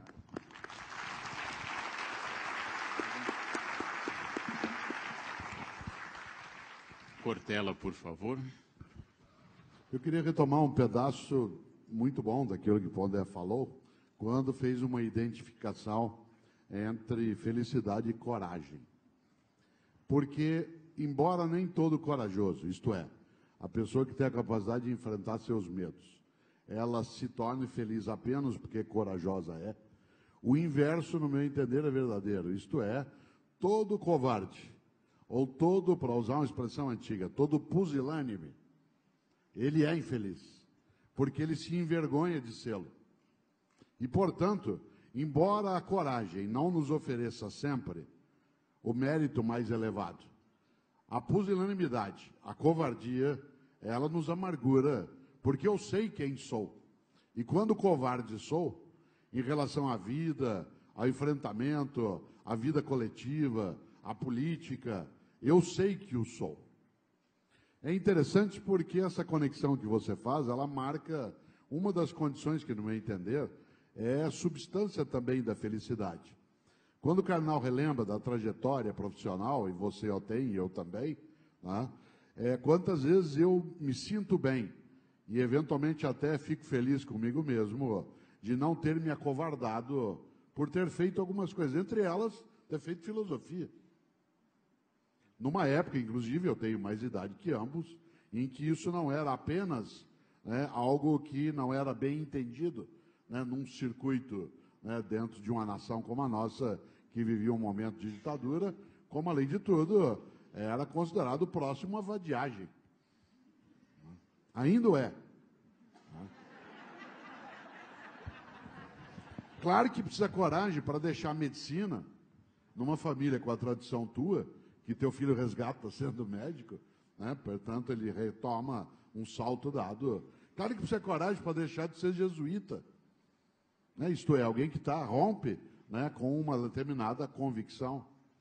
Essa ideia de coragem não é assim, olha como sou bom, mas olha como eu não sou covarde em relação a algumas coisas. E isso felicita. Claro que não deixa feliz o tempo todo, mas quando deixa, deixa por inteiro. Outra coisa que você levanta, que eu aprecio, e depois comento algo do Karnal, é que ao citar Adão e Eva, parte daquilo que o judaísmo e depois o cristianismo trouxe à tona em larga escala, era identificar o paraíso como sendo um lugar de felicidade. Isto é, onde não havia sofrimento nem dor, onde não havia carência. E eu acho que esse paraíso, ele é tedioso. Ele não é feliz. No meu entender, Adão e Eva só se colocaram, aliás, na condição de felicidade quando eles romperam com o paraíso. Porque o que se tinha num paraíso como aquele era tédio. Nenhuma necessidade, nenhum desejo, nenhuma carência e, portanto, nenhuma busca, nenhuma conquista. A única vez que eles foram em busca do que eles tiveram desejo, dali foram expulsos. E essa expulsão é uma bênção. A expulsão é uma bênção porque ela permitiu que nós fôssemos capazes de sermos, como retomando algo que eu dissera antes, sermos seres de carência e, portanto, de busca de algo que nos dá ânimos, nos dá impulso, nos leva. Parte das religiões, entre elas o judaísmo e o cristianismo, coloca quase a ideia de que Adão e Eva deveriam dizer: eu era feliz e não sabia. E aí eu quero lembrar algo: se você não sabia, não era feliz. Porque felicidade tem a ver com consciência da própria felicidade. A ignorância não é feliz. A ideia de santa ignorância, ela pode estar ligada a algo que não te leva a sofrer. Mas a ignorância não é santa. À medida mesmo em que a ignorância, ela é a impossibilidade de consciência de algo que deveria sê-lo. E nesse sentido, Adão e Eva não eram felizes porque não sabiam, porque felizes não eram. Passaram a sê-lo quando tiveram a perda de algo que tinha sentido e puderam buscar de novo. Por isso que os bonobos não são, por acaso, tão próximos a nós.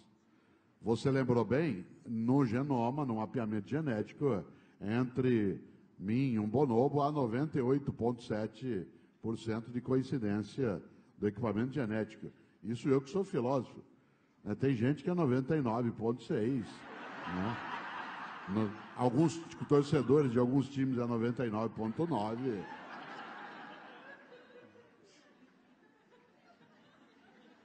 Mas os bonobos são também, como nós, capazes de algo que outros primatas não são. E você sabe disso, que é crueldade. Nós somos cruéis. E bonobos também o são. Eles também são capazes de matar sem necessidade, de fazer outro sofrer sem uma intenção direta. Isto é, da prática da violência sem sentido. Claro, eu não estou fazendo uma correlação direta dizendo que eles praticam isso porque têm sexo o tempo todo. Mas eu quero lembrar algo. Eu acho que uma dificuldade dos bonobos, e portanto de qualquer um de nós, se assim o fosse, era a incapacidade de ter um período de latência. Isto é, em que você pudesse repousar de um impulso obrigatório que é o sexo contínuo. Porque o impulso obrigatório do sexo contínuo torna isso um encargo e não um aproveitamento. Eles não têm como não fazer sexo. No meu entender, o maior prazer que existe na castidade é ser casto.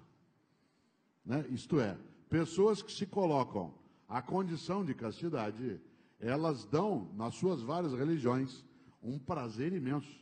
Há situações em que a castidade levada ao extremo, ela é imoral. Tamanho é o prazer que a pessoa tem de negar nela um impulso vital em que ela diz, todo mundo quer, eu quero muito, mas eu não vou fazer. Olha como eu sou bom. E isso, claro, obviamente eu não estou desrespeitando, nem quero, as pessoas que têm a castidade como sendo um princípio religioso. Mas se você foi jesuíta, você se lembra que eu fui carmelita descalço. E a fundadora dos carmelitas, no caso das carmelitas, Teresa d'Ávila, que você conhece bem, ela chegava a ter uma elevação tamanha na mística, né, na castidade que ela tinha, que do ponto de vista espiritual, ela se colocava como amante, esposa de Jesus, que ela chegava a ter um prazer imenso nessa condição. Eu não estou falando isso para desprestigiar aquelas pessoas que, de alguma maneira, colocam no sacrifício a sua felicidade. Qual é a maior doçura do peregrino? A dor. O peregrino quer sofrer. Ele quer ir de São Paulo a Aparecida sob chuva. Ele quer que haja raio e trovoada perto para ele sofrer bastante. Porque ele tira prazer na privação. E ele é feliz nessa privação. Diz, mas será que ele o é? Aí eu digo assim, mas isso não é ser feliz? Como é que alguém decide fazer o caminho de Santiago de Compostela, dormindo mal, comendo mal, andando a pé, sendo quase atropelado? Por que ele não vai ser um turista em vez de ser um peregrino? É tão gostoso. É que, para ele, não. Aí eu digo, será que ele é doente? Eu diria não. Eu estou com um olhar equivocado. Ele não é um doente. Ele encontra seus momentos de exuberância, ou até da epifania, para pegar um termo que o Pondé usou, em que vem à tona aquilo que o exubera exatamente no sofrimento, na dificuldade, na perturbação. Por último, dentro disso, tal como algumas pessoas o fazem, não fazendo o caminho de Santiago de Compostela, ou fazendo a autoflagelação, mas indo às academias. E chegando no limite máximo da privação. Agora, numa época em que nós temos comida que vem com bula, em que você não pode comer, não pode isso, não pode aquilo, teu corpo tem que ser privado daquilo que mais prazer dá. Claro, eu nunca esqueço, e aí eu termino, de algo que me perturba bastante, até queria depois ouvi-los. Quando da morte de um dos maiores escritores que esse país já teve, foi João Ubaldo Ribeiro. João Ubaldo Ribeiro, homem da Bahia, que como Pondé, que viveu na Bahia boa parte da vida, sabe. Durante o velório do João Ubaldo Ribeiro, eu pensava, João Ubaldo, fazia 20 anos que ele não bebia nada alcoólico, 20 anos que ele não comia acarajé, 20 anos que ele se cuidava. Eu pensava, vão sepultar um cadáver saudável.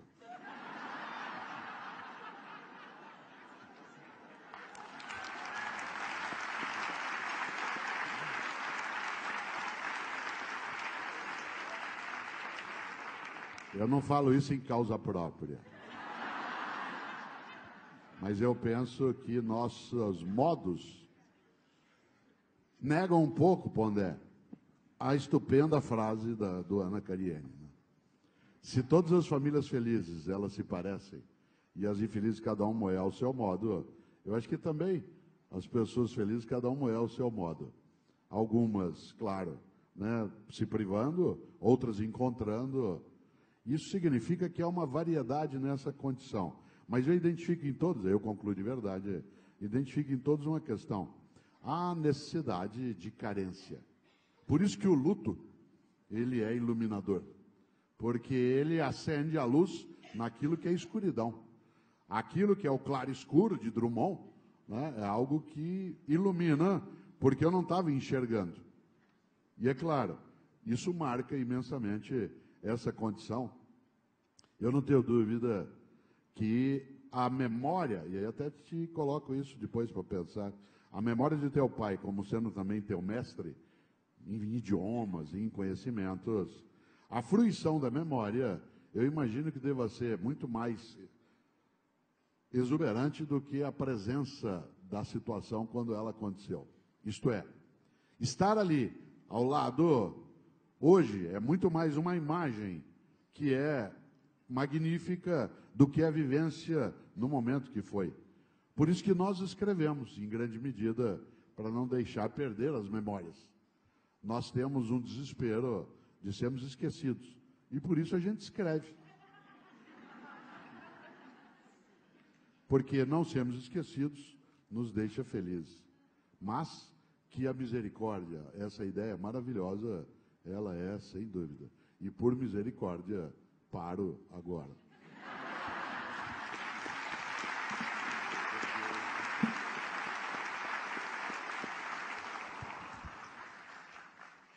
Grande parte do encanto, da sedução que a fala do Cortella provoca é, além da capacidade de entremear boas citações, quase infinitas, de uma grande capacidade de leitura e grande capacidade de retenção de memórias, esses excertos iluminadores, mas, acima de tudo, na transmissão indireta, a socapa de uma evidente pessoa feliz.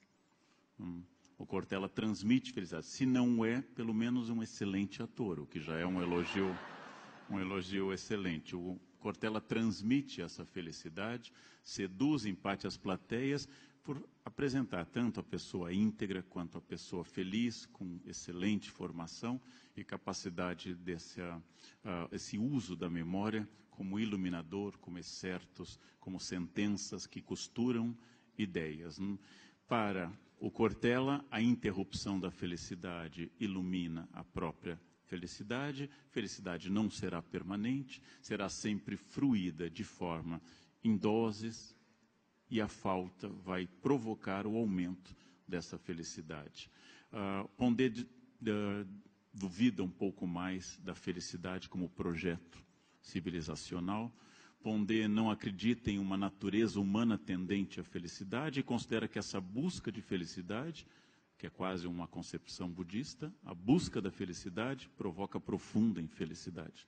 A obrigação de ser feliz, de realizar-se profundamente, ela provoca essa infelicidade. Podemos sempre lançar esse olhar desconfiado, por exemplo, sobre Schopenhauer, a quem já acusei o Pondé diversas vezes de ser a reencarnação de Arthur Schopenhauer, porque Schopenhauer foi, não é o caso do Pondé, um solteirão, sempre fracassado com as mulheres, tendo a sombra de Hegel perto dele. Ou seja, Hegel dava curso junto com ele, ele marcava no mesmo horário para ver quem era mais poderoso, e ele sempre perdia. Hegel era mais poderoso. Um dia discutiu com a mulher que era dona do seu apartamento, empurrou, ela caiu da escada, ficou com um problema na perna, ele foi obrigado a pagar uma pensão para o resto da vida para ela. Amargo, de pH baixo, absolutamente desacreditado da sua própria felicidade, ele centrou grande parte da sua análise na reflexão de uma infelicidade inevitável, insuperável. Isso não é o caminho do Pondé.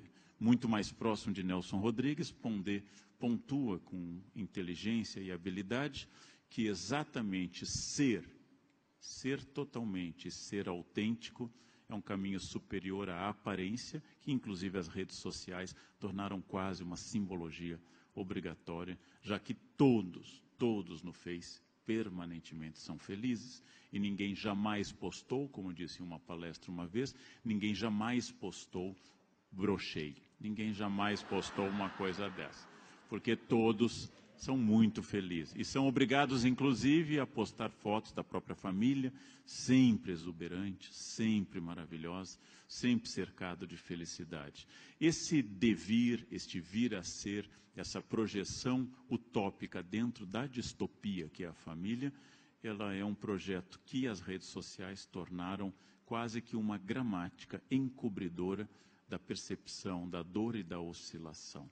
Parece que hoje, como o Pondé já escreveu várias vezes, ser feliz é tão obrigatório que ninguém mais pensa em ser feliz, mas apenas em aparentar essa felicidade, que é uma percepção fina, curiosa e muito perspicaz sobre o nosso mundo. Voltando à metáfora que o Cortella usou de Adão e Eva, eu concordo, e disse certa vez para nós pensarmos nesse exemplo fundacional judaico-cristão de Adão e Eva.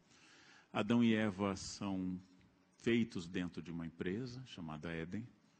O dono da empresa estabelece uma semana de compliance, estabelece uma única regra. Essa única regra não pode fazer tudo, andar pelado, fazer o que quiser, mas só não pode comer dessa árvore, das outras todas. Como a gente sabe com qualquer criança, quando você diz não coloque os dedos na tomada, isso é considerado um convite obrigatório para que ela coloque. Não sei se é natureza humana, mas nós herdamos essa desobediência. Adão e Eva desobedecem, são expulsos por justa causa, são demitidos, vão para o mundo, infelizes, fazem o caminho que todos que não conseguem a felicidade fazem, têm filhos, não, os dois têm filhos. Eis que um filho, Caim, matou o outro filho, Abel. A primeira família humana, a mais próxima de Deus, Adão que viveu 930 anos. Adão que não tinha umbigo, como Eva não tinha umbigo. Adão e Eva, que tinham uma família perfeita, resultou em 2 demitidos, um assassino e um cadáver. Essa é a experiência da primeira família, a mais próxima de Deus. Aquela que conversava com Deus abertamente. Uma família que tinha tudo para dar certo, inclusive porque não tinha sogra. Não tinha o elemento de dissolução das famílias, não? Bem, parece que sogra é um elemento. Eu posso retirar dos comentários da Torá, desses comentários Multsa, os comentaristas judeus inventaram o sistema Windows de leitura, com janelas ao redor do texto, de grandes comentaristas. Eu posso tomar o comentário da Torá. O ser humano não é perfeito, mas é perfectível. Ou seja, não é uma obra acabada, mas é uma obra em andamento. E essa capacidade de continuar tentando seria muito mais a centelha ou da misericórdia, a iluminação do Pondé, ou o Cortella, que é um homem de fé, uma centelha do divino implantada no homem. O Cortella já nos disse na outra vez em Campinas que ele estará no céu e eu e o Pondé estaremos no inferno por não sermos pessoas de fé. O Pondé por não ser batizado e eu por ser um apóstata, nós dois estaremos no inferno. Considerando a hipótese de uma eternidade ao lado do Pondé no inferno, ou uma eternidade ao lado do Cortella no paraíso, eu fico feliz com esses dois grandes amigos, discutir para o resto da vida, leituras e assim por diante. Fico muito feliz. Não? Essa parte final foi parcialmente sincera, mas a ideia, gente... A ideia da felicidade como um projeto para corrigir o presente, usando mais ou menos a referência de Montaigne, que no capítulo dos canibais dos seus ensaios, do livro 1º, usa os canibais do Brasil para corrigir a sociedade francesa. A felicidade não é, obviamente, uma possibilidade, ela é, como lembrou Cortella, um horizonte que nunca é atingido, mas só a esperança, provocada pelo desejo de felicidade, é a única capacidade que nós temos de não eliminarmos a própria vida. Ou seja, essa aventura chamada viva precisa de uma utopia que nos guie para mais próximo ou mais distante da felicidade. E para encerrar, há mais de 20 anos dando uma aula sobre felicidade entre hedonistas e estoicos. Faz 20 anos dando um curso sobre hedonistas e estoicos e o conceito de felicidade. Uma senhora fazia o curso, e ela me disse, professor, eu sou feliz. Fazendo o papel socrático de maiêutica, de questionar para encontrar uma verdade maior, ou que a própria pessoa tivesse consciência, perguntei, como você sabe que você é feliz? Qual é o ponto que lhe dá a referência que você é feliz? E ela deu uma resposta sapientíssima, e ela me disse, é que eu já fui infeliz, e hoje eu sou feliz. Talvez seja a única resposta possível. Eu hoje, aos 55, sou profundamente mais feliz do que eu era aos 18 anos. Quando era um rapaz de cabelo loiro, liso, ao vento, usava Neutrox, né? No cabelo. Acho que não existe mais, né? creme rinse Neutrox, tampa vermelha. Quando andava pela rua, era macérrimo.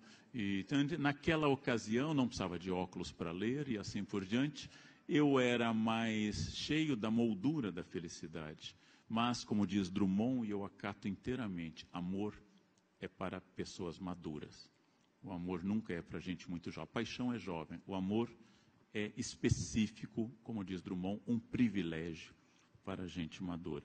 E para mim, essa etapa da vida, esse terço final da vida, é profundamente feliz. Não porque eu viva feliz, para não ser o bobo que o Cortella advertiu, mas porque hoje eu tenho consciência que a minha felicidade, ela não é permanente, pode ser obtida, e ela depende de uma série de concepções, citando a Monja Coen, com quem lancei livro recente, de que o sofrimento é inevitável, a dor é inevitável, mas o cultivo desse sofrimento é opcional. A dor é inevitável. Não importa o que você fizer, alguém do seu círculo vai morrer. Não importa o quanto você se cuide, você vai morrer. Cortella lembrou que quem deixou de lado todos os vícios será enterrado como um cadáver virtuoso, sem nenhum vício. Quem foi com os vícios até o fim será enterrado como um cadáver viciado. Quem se cuida e malha todos os dias ficará lindo no caixão, com abdominais definidos. E o que é essa esperança? Para encerrar e passar às questões finais, eu acho que a metáfora mais óbvia e comezinha que eu possa dizer, a esperança é aquilo que tantas e tantos fazem aqui. Todos os dias passar um creme no rosto ou no corpo. É uma profunda esperança. É um desejo fadado ao fracasso. Não importa quanto hidratante você colocar, você morrerá. Mas entre a morte inevitável, aquela que em outra ocasião Pondé lembrou que um lugar bom para fazer filosofia é o necrotério, entre a morte inevitável, inexorável e o meu momento atual, eu cometo esses deslizes de esperança, ou de passar um creme, ou de fazer uma dieta, como estou fazendo agora, que me obriga a pensar em comida o tempo todo, 24 horas por dia, e quando eu interromper a dieta, a comida terá um sabor completamente diferente devido a esses meses de capim, de esteira e de batata doce e peito de frango. Essa ideia, então, projeta em uma utopia que me puxa. E essa utopia não tem a função opiácea que Marx deu para as religiões.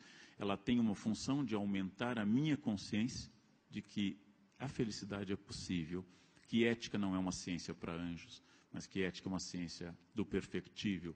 E perfectível eu continuo preocupado e, como eu já disse várias vezes, provavelmente hoje, como ateu, muito mais cristão do que eu era como católico. Já que eu fui um excelente católico, como eu disse no livro da Planeta com o Padre Fábio, fui um grande católico, mas eu não era exatamente um cristão. Entre outras coisas, voltando à fala do Pondé, porque eu era uma pessoa de bem, eu era virtuoso, eu era inimigo de qualquer vício, eu era casto, eu era pontual, eu era insuportável. Ter chafurdado na lama do pecado, ter me afundado como filho pródigo entre suínos longe da casa do pai, me fez ter consciência que hoje eu sou muito mais humano, muito mais frágil, muito mais capaz de compreender que as pessoas que eu acho terríveis provavelmente fizeram as coisas que eu não tive ou coragem ou oportunidade de fazer ainda. Ou como disse minha empregada uma vez, quando recriminei que ela usava DVD pirata, ela diz, o seu dinheiro, professor, o torna ético. Ter dinheiro para comprar isso me tornava ético. Né? Vamos testar essa ética na crise. Vamos fazer como o Brecht fala na Mãe que Aborta, em um banheiro sem teto em um dia de neve. De perto ninguém é normal, como diria Nelson Rodrigues, e nós continuamos isso. E esses momentos, como esse agora, são profundamente felizes. Segundo Cortella, porque vão terminar. E cada um de nós irá para sua casa e passaremos semanas sem nos ver, apenas nos lendo pelos jornais e vendo vídeos na internet. E ao nos reencontrarmos, teremos muito a dizer, teremos muitas questões. Felicidade realmente é um exercício, nunca é uma meta. É uma prática, é uma decisão. Isso faz com que haja pessoas felizes e infelizes, apesar de não haver diferença na maneira da sua vida ou nas condições da sua vida. Essa é uma grande questão para nós pensarmos, e eu encerro essa primeira parte agradecendo a atenção de vocês e passando à parte final, no qual livremente, sem ordem, cada um de nós pode estimular, fazer, encetar perguntas para os outros. Muito obrigado. Muito bem.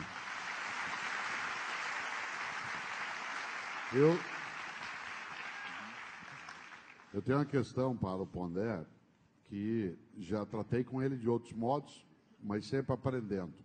O Pondé é uma das pessoas que eu conheço que mais entende de Dostoiévski, e mais entende também daquilo que a gente chama de alma russa, né, dentro da filosofia. Há um certo estereótipo, né, Pondé, de que a alma russa é uma alma triste, é uma alma da tragédia. Você vê desde Tolstói, com o desespero dele quase obcecado, né, por uma religião salvacionista, quase messiânica, até aquilo que Dostoiévski escreveu, tudo aquilo que foi construído, né, dentro dos grandes russos, no sentido mais amplo da palavra, não apenas quem nasceu, né, na Rússia. E nós, às vezes, identificamos um ethos brasileiro, né, como sendo uma alma mais feliz. Alguns diriam mais ingênua, outros menos conscientes.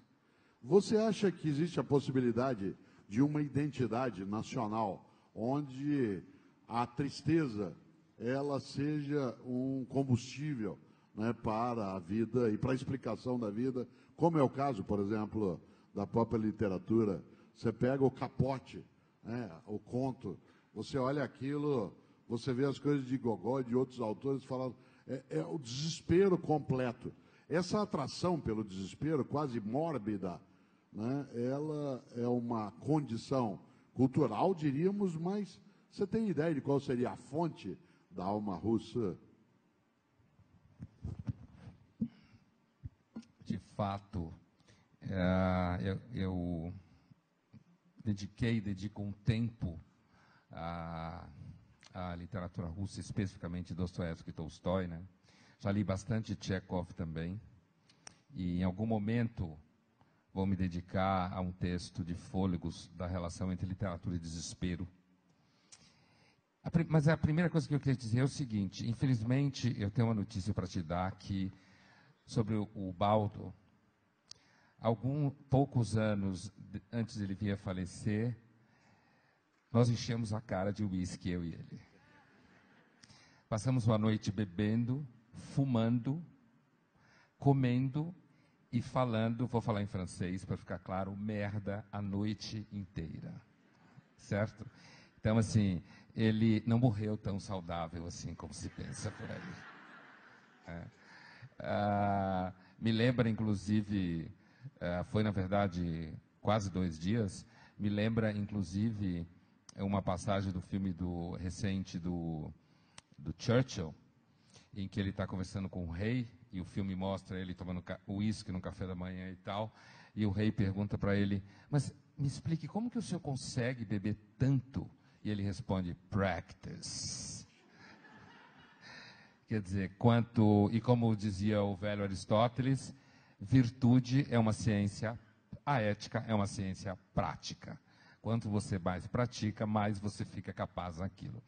Eu começaria a te responder sobre a Rússia, assim, primeiro, é interessante porque alguns russos que conhecem, que vêm ao Brasil, trabalham aqui ou moram aqui, repetem com uma certa constância a ideia de que nós somos os russos dos trópicos e eles são os brasileiros do Polo Norte, quase. Onde haveria essa semelhança? A Rússia, a literatura russa, sem dúvida nenhuma, a grande literatura, que retrata principalmente o século XIX, e retrata uma desigualdade social monstruosa, e tem um fato específico, que é a construção de Petersburgo, né, pelo Pedro o Grande, e essa construção, para ser a cidade europeia por excelência, que até hoje na Rússia, agora muita gente vai à Rússia, mas assim, por causa da Copa, mas você tem uma Rússia de Moscou e uma Rússia de Petersburgo. A Rússia de Moscou, você pode escutar uma jovem dizer que 2 rapazes não devem se beijar na rua, porque a lei proíbe casamento gay, e se eles apanharem, é problema deles. Em Petersburgo, você pode ver 2 rapazes, de repente, de mão dada na rua.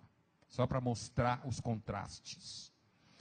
E esses contrastes, seja de classe social, seja esses contrastes de uma parte da alma russa, que sempre quis permanecer no âmbito de uma Rússia agrária, aristocrática, que se vê como uma nação quase impermeável ao niilismo europeu.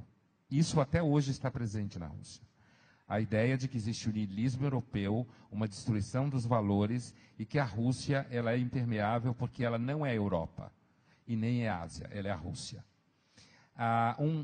Uma compreensão muito comum na teologia russa, que eu acho que ajuda a entender isso também, é o fato de que na Rússia, os russos ou eles são santos ou eles são pecadores. Não tem nada no meio. Você nunca é uma pessoa mais ou menos. E quando eu digo isso, é não necessariamente na totalidade da vida. Você tem momentos em que você é profundamente pecador e momentos em que você atinge uma enorme experiência mística de contato direto com Deus. A teologia russa, ela é muito pouco especulativa, muito pouco sistemática e muito experiencial. Então, assim, todas as tentativas de explicar da onde vem a literatura russa, e há momentos de... No caso do Tolstói, o Tolstói era uma pessoa talvez profundamente infeliz pessoalmente. Dostoiévski provavelmente era muito mais feliz pessoalmente, apesar de ter sido pobre a vida inteira, e ter gastado dinheiro em jogo e mulher a vida inteira, e ter fugido de credores. E Tolstói ter sido um conde, que teve uma vida extremamente estável. Na obra do Tolstói, você não encontra redenção. No último romance, Ressurreição, não é propriamente uma redenção, é uma autoimposição de abandono da condição de vida. No Dostoiévski, você encontra a redenção, Minsky, o príncipe Minsky, Sônia, no Crime e Castigo, você tem exemplos. O Sonho do Homem Ridículo é profundamente redentor. Então, com isso que eu quero dizer é o seguinte: a ideia de que a alma russa é uma alma essencialmente triste, ela não corresponde à realidade dos fatos. A Rússia, na verdade, é um país em que você experimenta momentos, talvez na literatura russa, a cena em que a condessa Natasha Rostova vai à casa do seu tio, que também é conde, que vive com uma mulher que é uma serva, mas que ele ama, e a Natasha começa a dançar, e ela tinha sido educada em francês, como toda aristocrata do 19, para provar que era culto, né? E ela, de repente, começa a dançar uma dança russa, que só as servas sabiam dançar. Então, a ideia de que os russos são tristes não é, na verdade, uma realidade do ponto de vista da Rússia. A Rússia é um país extremamente passional, inclusive isso dificulta a relação com a democracia, que é um regime protestante, de contenção, no sentido tanto de amadurecimento, enorme contenção. A democracia exige de você uma enorme contenção, e essa característica passional russa dificulta a relação com a democracia, seguramente. Agora, não há dúvida que parte daquilo que a gente vê na obra do Tchekhov, por exemplo, você vê uma obra da demolição da aristocracia rural russa pela mão dos burgueses, que alguns, inclusive, tinham sido servos libertos, que depois enriqueceram. Então, você tem aí uma certa sociologia em que a literatura russa mostra grandes expectativas religiosas contrapostas a uma realidade extremamente violenta, extremamente sofrida e pobre para muita gente. Mas do ponto de vista cotidiano, por isso que eu comecei falando dos russos que nos comparam a eles. Porque do ponto de vista cotidiano, você pode encontrar na Rússia, e a Rússia é um país profundamente feliz, profundamente alegre, as pessoas bebem muito, supostamente fazem muito sexo, não sei se tanto quanto os bonobos. Eu nunca acredito nessa história que a humanidade está fazendo muito sexo. Eu acho que as avós faziam mais do que hoje em dia, né? Mas a vida sensorial na Rússia, comer, beber, transar, se apaixonar, e até o fundo do poço pelo que você sente, se afasta um pouco da ideia, inclusive, que o cinema americano inclusive no período da Guerra Fria, construiu muito com relação aos russos. Na verdade, os russos riem muito da ideia de que eles perderam a Guerra Fria. O entendimento comum na Rússia é de que a Guerra Fria nunca acabou e de que, na verdade, a Rússia tomou um tombo porque Gorbachev é um idiota, que é o que todo russo entende do Mikhail Gorbachev, e de que a Rússia está voltando e que pode esperar que a Rússia engole a América.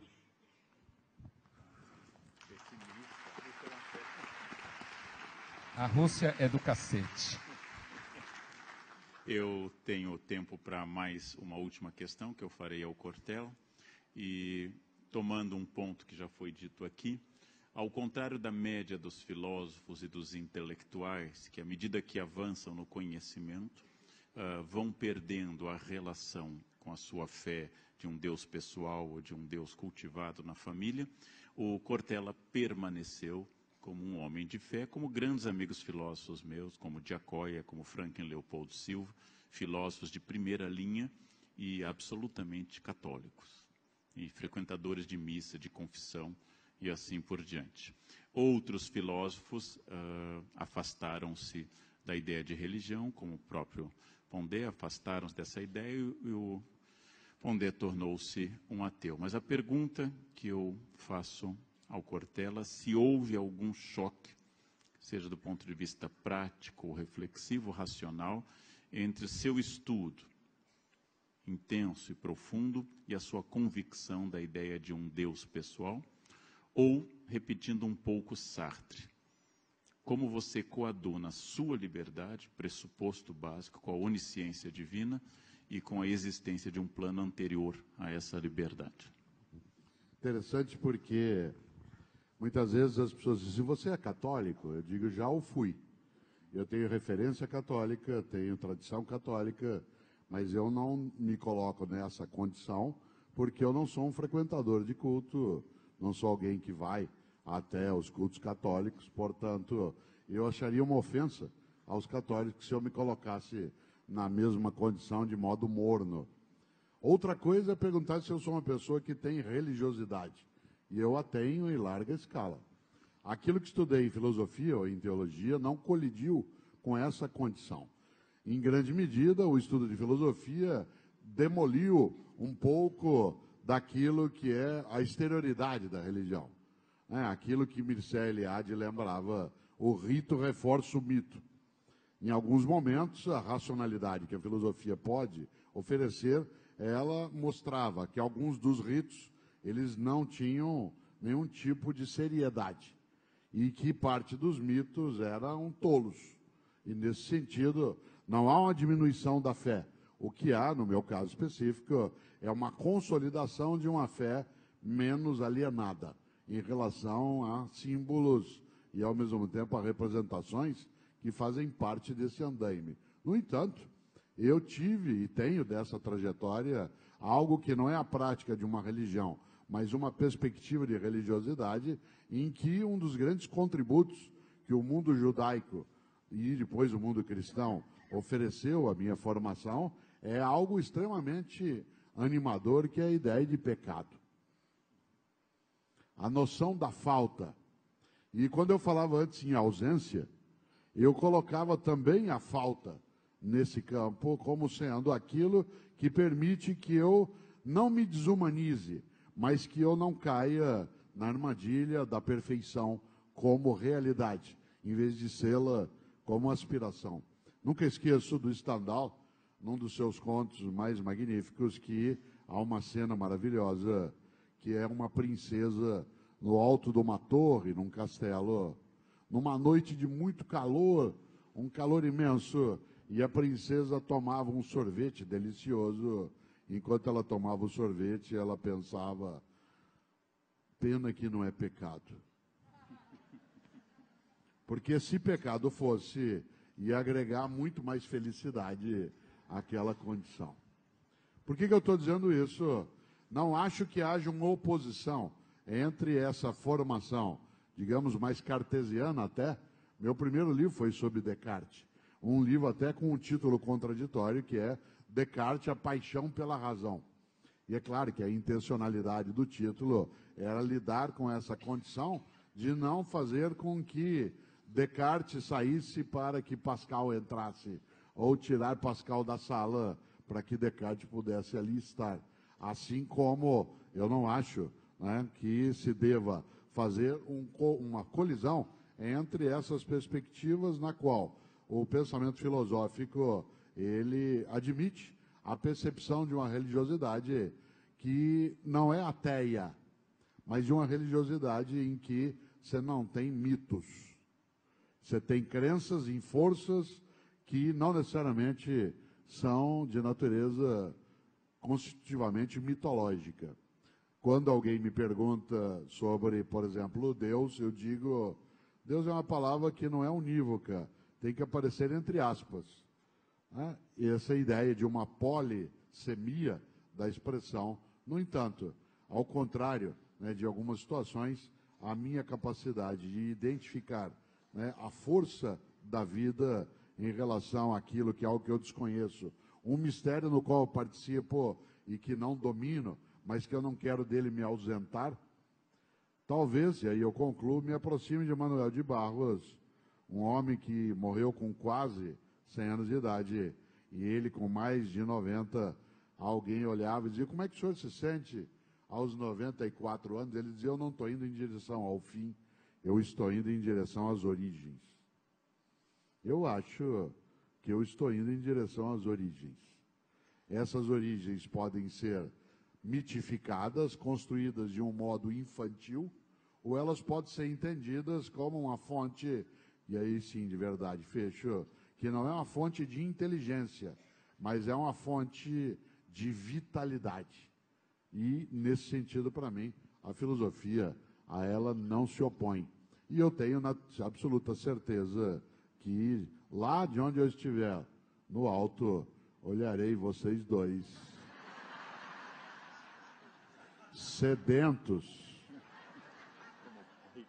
e, claro, desesperados, né, para a aproximação de novo. Se eu puder escolher umas pessoas comigo, vai estar bom. Pergunta? Não tem tempo para pergunta não, mais? Porque perdi a pergunta. Porque o tempo urge e ruge, mas você viu que é uma educação alemã, né? Em primeiro lugar, gente, é muito importante agradecer a quem teve a ideia, promoveu, teve esforço, que é a editora Planeta, a esse teatro que já acolheu outras iniciativas da Planeta, um teatro tão bonito e tão bom de estar aqui. Agradecer aos meus colegas e dizer, sem nenhuma retórica e plenamente sincero, que eu aprendo muito escutando e lendo a ambos. Aprendo muitas vezes as ideias que eu quero desenvolver ou que vêm de encontro e às vezes ao encontro daquilo que eu acredito. É muito bom ter amigos inteligentes, é muito bom ter amigos que compartilham generosamente essa inteligência, é um privilégio. Pessoas que adicionam, como recomenda Baltazar Gracian, jesuíta do 17, que adicionam à sua vida algo e não que subtraem algo da sua vida. Tenho que fazer um alô especial e sincero àqueles que não conseguiram entrar, né, que a força esteja com vocês. Né? Parabéns. Quem está aí fora, né, sintam-se abraçados também. E, por fim, também o importante, vocês que chegaram cedo, que estabeleceram alguma forma de sacrifício, tomaram uma escolha. Nós somos inteiramente livres, segundo algumas filosofias, mas a minha diz isso, inteiramente livres para essa escolha. Vocês optaram em estar em uma noite de terça-feira em um teatro para ver 3 professores falando. Outras pessoas optaram por ver televisão, outras optaram por beber, outras optaram por dormir.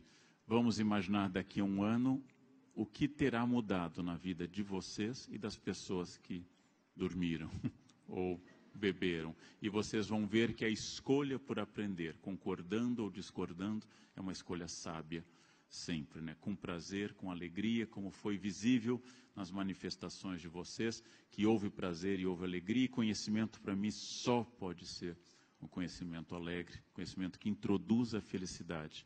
Então, a lição minha dessa noite é que, de fato, saber, consciência, conhecimento aumentam a felicidade, aumenta a capacidade de ser receptivo à felicidade, consciência, como enfatizou Cortella, coragem, como enfatizou Pondé, alegria de estar aqui com vocês e que a gente compartilhou, mesmo que vocês estivessem em um ponto e nós em outros, que vocês levem essa tripla possibilidade, concordando com o que nós dissemos ou com o que cada um disse, discordando, ou simplesmente se afastando ou adaptando, que vocês são pessoas que pensam, são capazes de selecionar conhecimento, são capazes de produzir esse conhecimento e saber que, por mais sábio que seja alguém que diga algo a vocês, essa pessoa não tem a menor ideia de quem seja vocês. Então, funciona muito como a mãe que tem um filho e tem que ouvir a experiência da mãe dela, da sogra, das outras mães, e deve ouvir a todos, mas deve saber que nem sua mãe, nem sua sogra, nem suas irmãs tiveram a experiência de ter o seu filho. Ela é única e ela é irrepetível. Eu posso ter lido muito, Cortella pode ter lido muito, Pondé pode ter lido muito, viajado pelo mundo. Nenhum de nós sabe onde está o seu joanete, onde está o seu problema, onde está a sua percepção. A primeira noção de filosofia, especialmente na apologia de Sócrates, especialmente no que é a iluminação do Kant, é: pensem livremente, pensem sem barreiras, pensem com alegria, transformem-se a partir desse pensamento, não aceitem nada que não seja essa libertação, rompam com o discurso da servidão voluntária, Etienne de la Boétie, produzam a vida a partir da sua concepção, porque o grande direito que nós três aqui temos, e vocês têm, é errar por nós mesmos. Ninguém precisa de auxílio para errar. É um direito fundamental errar por nós mesmos, afundarmos no erro e poder pensar. Esse é um direito absolutamente inerente. Locke não o identificou com os direitos constitutivos do homem, mas eu acredito nisso. Deixe-me errar sozinho, deixe-me pensar sozinho, a partir de tudo que os outros dizem, deixem-me ser, porque não existe nada pior do que alguém que lança a mão sobre você e quer que você seja o sonho de outra pessoa. A vida é muito curta para isso. E com isso, encerrando na minha função de organizador, agradecer muito a presença de vocês. Gente, muito boa noite pela presença de todos nesse teatro nessa noite. Muito obrigado.